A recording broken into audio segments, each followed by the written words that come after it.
Hello, I'm Jose Stevens from the Power Path, and I'm here with Laurie Skreslet, who's a Canadian mountain guide and first Canadian to climb Mount Everest. And he's been involved in shamanism for a long time, many, many years. And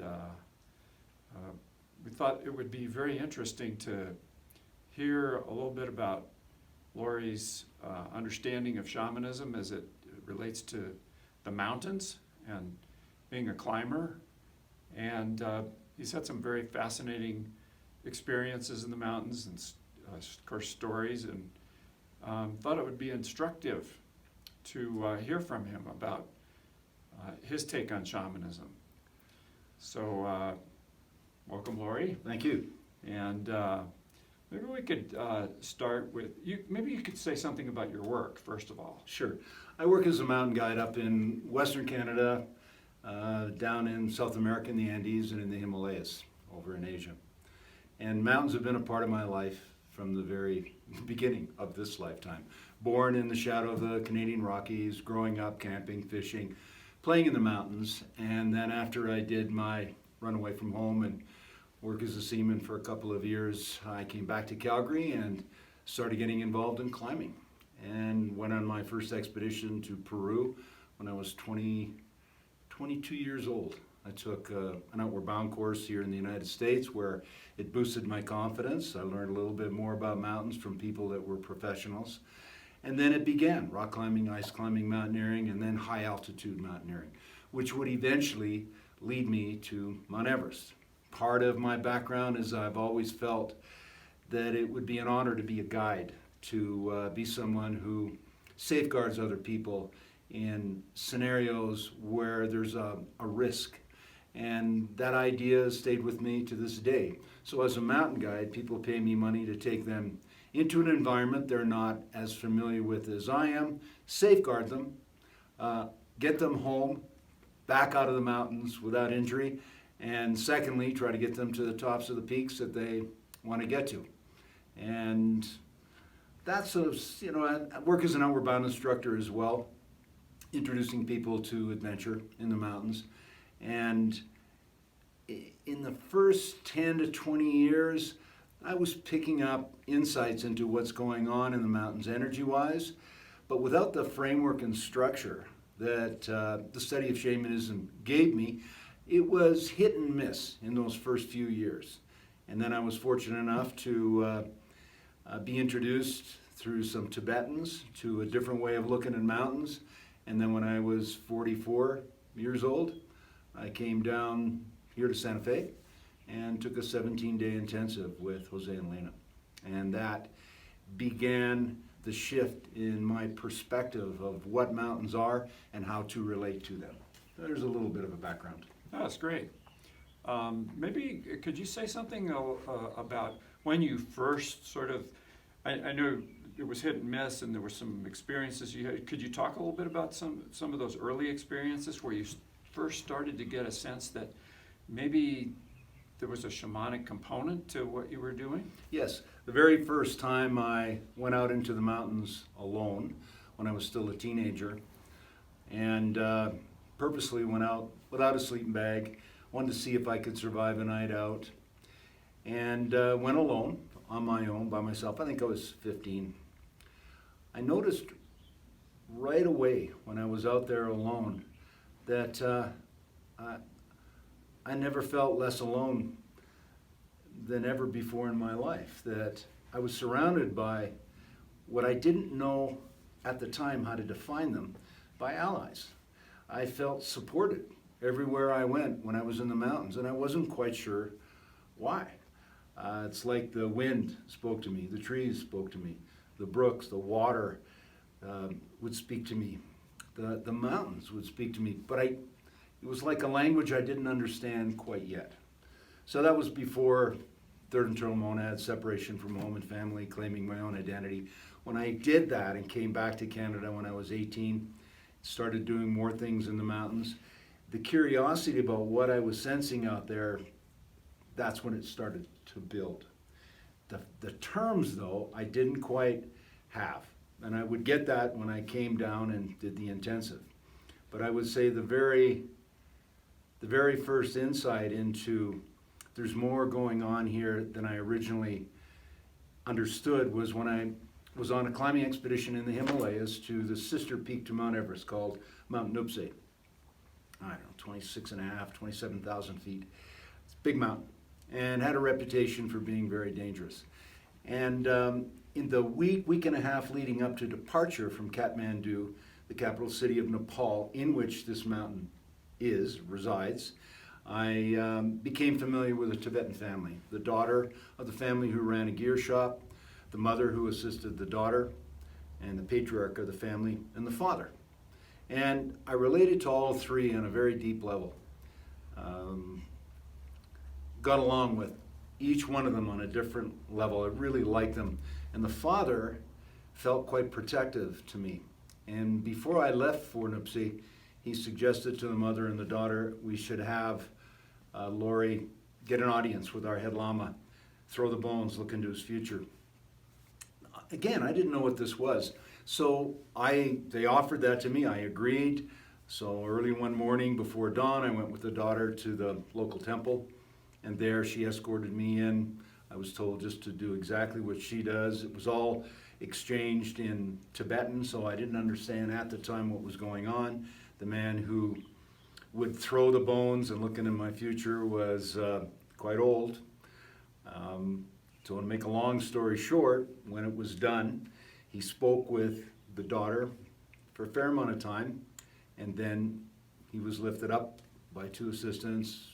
We said our goodbyes. It was very touching, actually. And then when we got outside, she explained to me what he said. And he said, well, the mountain you're going to, the mountain Laurie is going to, is extremely dangerous, especially now, for some reason. So he needs to do a number of things to protect not only himself, but his team. And there's no one else in the team that will do this. For whatever reason, he said that I was the one who had to do it. And it involved making an offering to the mountain. It wasn't tobacco, it was milk, condensed milk I took with me, and canned fruit. And I was to do it on a daily basis at the base of the mountain. And it was to ask permission, to show respect, to ask permission to be in that environment, to put forward the request to not have any lethal encounters with the mountain. And I did what was suggested without really understanding what was going on. The first time I did it, the mountain awoke. It was this growling sound. The mountain is huge. And I just thought it was a coincidence. And so for the first 3-4 weeks, we tried 3 different lines on this huge mountain. And we finally picked the line we were going to pursue, and we established an advanced base camp. Just say there was like 8 or 9 tents there, a couple of tons of equipment. We were all set to go. My girlfriend had come over from Canada at the time, had joined us. We all moved to advanced base camp, and we're ready to start pushing up fixed rope the next day. And for some reason, there was a consensus in the group that we needed to do one more carry from base camp up. So we decided to vacate advanced base camp, go back to base, spend one more night there, and then make a big carry up, and then we would stay at the high camp. So when we got back down and had dinner and then went to bed, at 4 or 5 in the morning, we heard a huge explosion, and we couldn't see what it was. We didn't know what it was. Thought maybe it was an earthquake or something. And so we packed up our bags, and the expedition leader and myself headed off first to get up to advanced. It's about a 6-hour carry. And when we were no more than a few hours away, we noticed the terrain had shifted. It didn't look the same. And we realized something had happened. There had been rockfall or something. So we took our packs off and just took water bottles and headed off quickly to go investigate. And when we arrived at where advanced base camp was, it was buried underneath 20 to 40 feet of rock that had released off the face and completely buried everything. And all of us would have died if we'd have stayed there that night. And the expedition leader felt it was just a lucky coincidence. Me, I wondered about that. And I felt happy because we were all alive. And we didn't get up the mountain. It was just too dangerous. And we eventually vacated that. We made a good try. We were there for 2 months. It would be years before I began to realize that perhaps that offering, that showing of respect, an aspect of what shamanism is, recognizing spirit in everything, may have had something to do with that. Even without understanding it that well, when I would go to attempt Everest the next year in 1982, that was in 81, I had a whole different way of seeing that mountain. I never thought of it as Everest. I thought of it as Shomolungmu, which is Tibetan for Mother Goddess of the Earth. And I made a point of always showing my respect on a daily basis, of asking permission to be there. And the months before leaving for Everest, I guided a trip on Aconcagua, the highest mountain on this side of the planet, down in Argentina. And it's the highest mountain in the chain, and the highest mountain in the chain of the Andes, and it's the highest mountain on this side of the planet. And although my first response to the terrain was that it was pretty ugly, I thought at the time, in the last 2 days, as I walked out, I began to get glimpses of the beauty and the power and the spirit of that place. That was where the awakening began. And I would go back and guide Aconcagua 34 more times in the future. And what started to awaken on Aconcagua is what I took to Everest. And it would be a number of years later that I would come down here to Santa Fe and then start understanding some of the terminology, some of the descriptions of our relationship to spirit, and start applying that on a regular basis to both my personal climbing, ice climbing, rock climbing, mountaineering, and to my guiding, when people trusted me to safeguard them in that environment. So there's a little bit of how I've used it, but if it's okay, I'll tell one more story. If that's Sure, okay. absolutely. So both Jose and Lena and myself, we have children. I have a daughter, she's 33 years old right now. She lives in Kenya, in Nairobi. And when she was born, she came with us, my wife at the time, and myself in the mountains all the time. Her first mountain was when she was 3-4 months old. I carried her up to the top of Hart Mountain. And she would come with me every time I'd go to the mountains when she was available. We'd take her out in the mountains. I'd take her when it was just her and I. And there is a popular mountain that I've climbed thousands of times just outside Calgary, about 50 miles west of the city of Calgary, right on the foothills of the Rockies. And it's called Yamnuska. It's Lakota for a wall of stone. Jose's done it with us. And on the map it's called Mount Laurie, named after a missionary who worked with native people at the turn of last century. But it was a powerful place for me, and we had tried to climb it, my daughter and myself, sometimes with other people, maybe 4 or 5 times. We still hadn't gotten to the summit. My daughter hadn't. I'd climbed many times prior to that. So we were out one day. Her and I camped out the night before and started up it again. I think she was 5 years old. She's fluent in French. It's her first language. English is her second.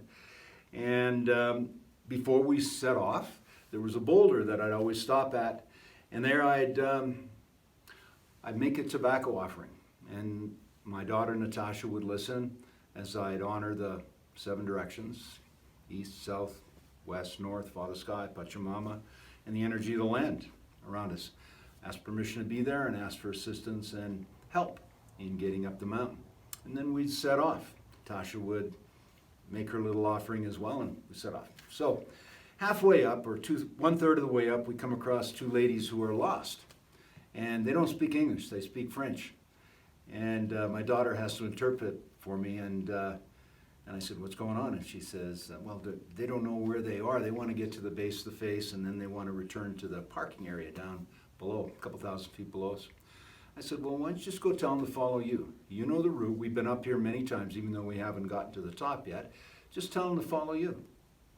So she looked at me and went, "Okay." So she walked up to the ladies, told them in French, "Yeah, I know the way. Just follow me," and then headed up the trail. The 2 ladies looked at each other and got behind her, and then I followed the ladies, and we went another 1,000 feet till we were at the base of the face of Yam, And then she told them how to find their way to a trail that would lead them back to the parking area. That was good and everything, and I liked seeing my daughter realize she had a lot of innate power herself, and it was great seeing her exercise that. So then we set off. And when we get on the north side of the mountain, it's colder. There's snow on the ground.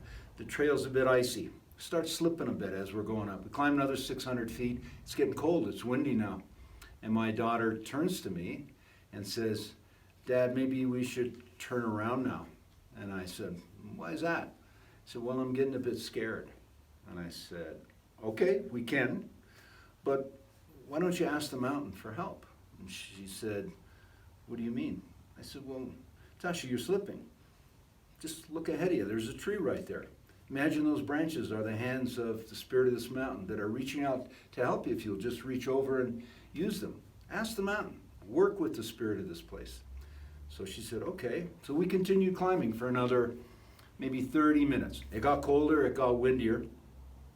And then at one point she said, "That's good for today, Dad." And I said, "Okay, let's just go to the edge of the face and let's see if we can see how we came up, and then we'll start down." So we climbed up to where the face drops off. It's a 1,000-foot wall. And I grabbed my daughter's backpack and her jacket in my right hand and helped her crawl to the edge so we could lay with our chest right on the edge looking over. And once I could see she was comfortable and secure, I took my hand off, and then we started looking at the terrain, the slope we came up, and I was trying to explain to her where the trail was, and she couldn't quite put it in perspective. And so I pointed out a big boulder that was the right color, and she was able to see that, and I said, "Hey, look, and there's 3 people coming along just below it, and there's a dog with them."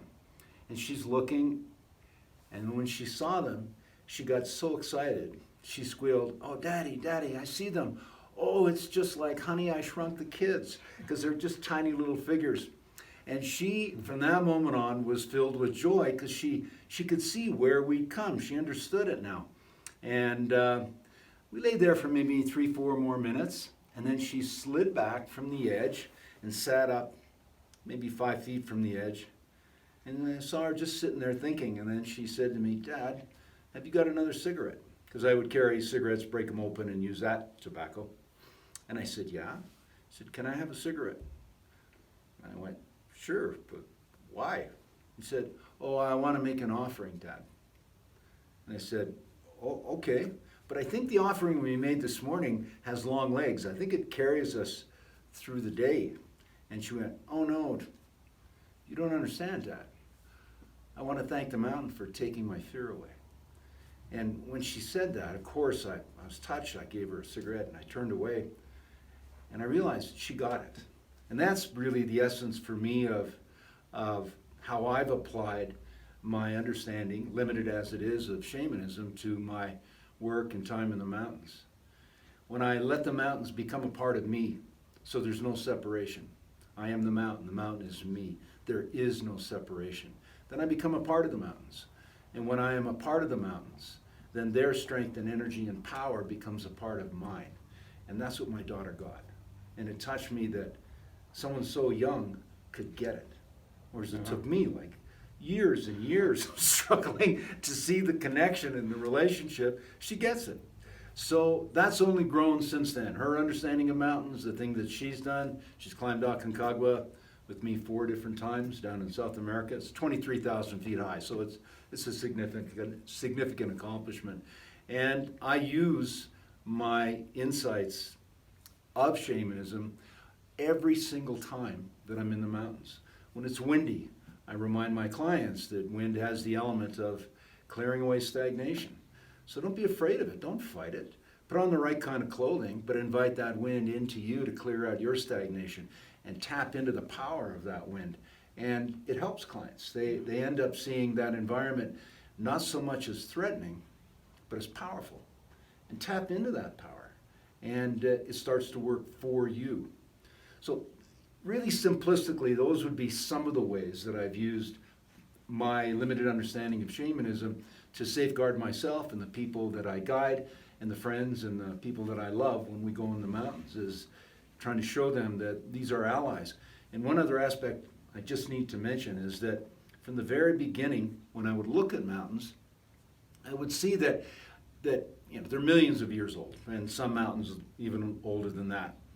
And they're formed usually from all the mysterious things that take place under the crust of the earth, from heat and pressure and time. And when the plates of the earth shift and fractures, these folds are pushed up, like in the Canadian Rockies. Mm-hmm.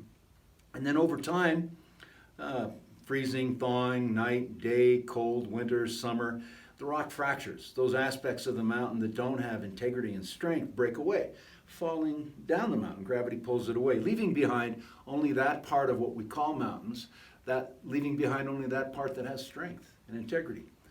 And it dawned on me one day, especially after I took that course, that first course, that, well, if we play in the mountains, if we interact in the mountains, if we go to the mountains, whether we go to hike, climb, if we work in the mountains, surely, and I know, don't call me surely that same aspect of what mountains are about is happening to us. That those aspects of ourselves that can't stand the test of time, that really don't have integrity, they start to fracture. And if we have the insight to not hold on to those parts of ourselves, we become lighter when we go into the mountains.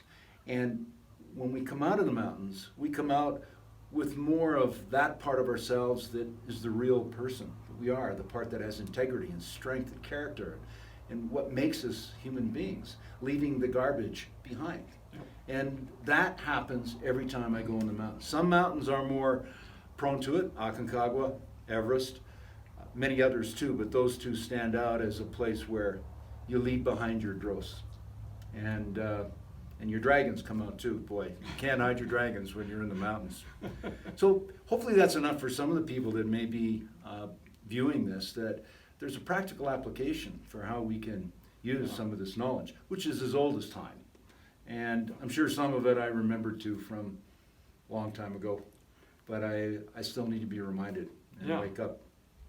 Well, you've worked with a lot of people in the mountains, a lot of clients, and you also know a lot of climbers, and you've observed them, and of course the scene has changed over time, and now there's more people in the mountains than ever, and all that. What can you say about what you've noticed about people like yourself who shamanically understand the connection with the mountains and how to making offerings and how to be with the mountains in that way? And people that know nothing about that, and they just go and think of it as something to conquer, or, Yeah, a lot of that has to do with, I would say, your maturity level and how you view that environment. I go to a lot of funerals, so I think a lot about why do these people disappear? And I don't mean people killed in car accidents. I mean people that I've known that die in the mountains and why that happens. So the people that are tuned into this, and I share much of what I've learned with many of the people that are my friends. And I don't take offense when they're not necessarily immediately open to it, but the ones that are open to it, you know some of them. First woman on this side of the planet to climb Mount Everest, Sharon Wood. She has that innate respect for the mountains too. Maybe not in the same terminology that I do, but what do I see the difference as? Well, it sure helps surviving and sticking around. Mountains are an environment where they are dangerous. There's an element of risk. They're more risky if you're stupid. So it pays not to be stupid when you're out there. Show the proper and appropriate respect, much like during this coronavirus that we're all dealing with. There's certain parameters. We should be acting appropriately and responsibly to each other. Same in the mountains. You need to do that. But there's way more available to it if you can look a little deeper. So every year I look at the number of people that die in Everest. And Everest now, because 2 lines to the summit are used as guided routes where they fix rope from base camp all the way to the top. So because it's been made easier to get on the mountain, many people go to Everest looking at it as a commodity that they can buy. Mm-hmm. And I don't mean to diminish or demean that, but that's not the safest way to do these mountains. And a bit of briefing and getting ready to go to the highest mountain in the world, like spending a year or two preparing, spending time in the mountains, maybe learning a little bit about the respect that people that live in that area show, I think that would heighten and increase your chances of survival. So I try not to be, I'm not a cynic or a skeptic. I'm not that critical of people that maybe aren't shown respect. I learned a long time ago that some people come to the mountains to suffer. Some people come to the mountains to die. Neither one of those are close to my heart. I don't want to die in the mountains, and I don't go there to suffer. I go there to enjoy the energy that I see and feel when I'm in that environment. So I'm a little less critical of the people that get in long lineups to go to the summit of Everest. It's got to change, because it's like a freeway that can only handle so much traffic. Eventually they're going to have to do something more to limit that. So it's a broad topic. Maybe if there's any interest in this, we'll do another one. Well, I certainly remember going to Aconcagua with you, and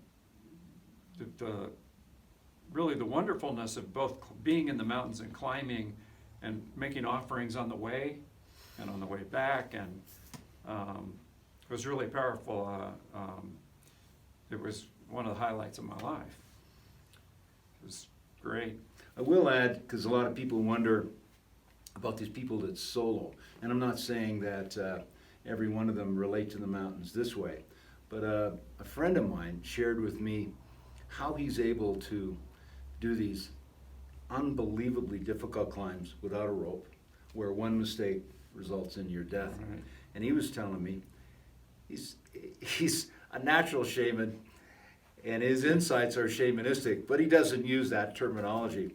When I asked him how the heck he does this, he said, well, I'll tell you, because I know you, but you'll understand why I can't share this with everyone else, because they'll think I'm crazy. And I kind of laughed, because I thought, most people think you are crazy anyway, climbing without a rope. But he said that from the time he was a child, he picked up the wave patterns of rock.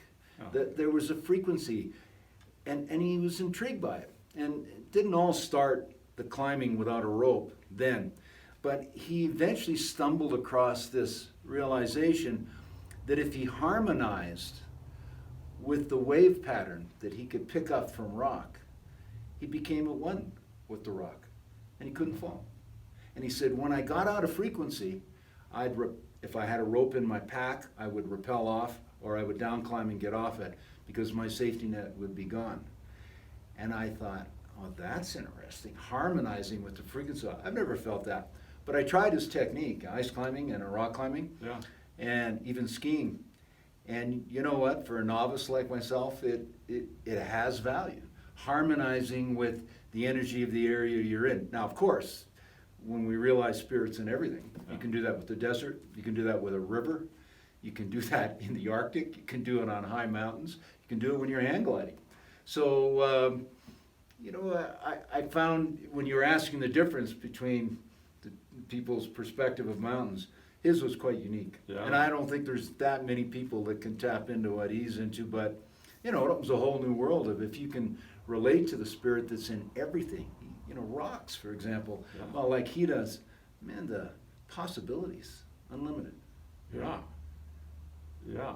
Well, is there any, maybe as we close here, if there's anything you'd like to tell younger people, maybe people that are enjoying the mountains and like to go there, is there anything that you'd like to tell them from your experience that would help now? Sure. Just before leaving Canada and coming down here, in the previous 6 weeks, there's been a fair number of fatalities in the area where I live in Western Canada in the mountains. And the advice probably sounds old. Oh yeah, it's coming from an older person, but it would be, there are so many qualified mountain guides, instructors, and schools out there where you can get the basics, to understand the basics of how to protect yourself.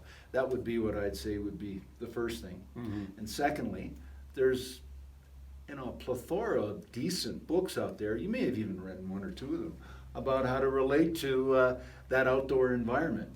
That, I think, would be a worthwhile investment of a person's time if they're going to start going out into an arena where there's an element of risk, which mountains always have.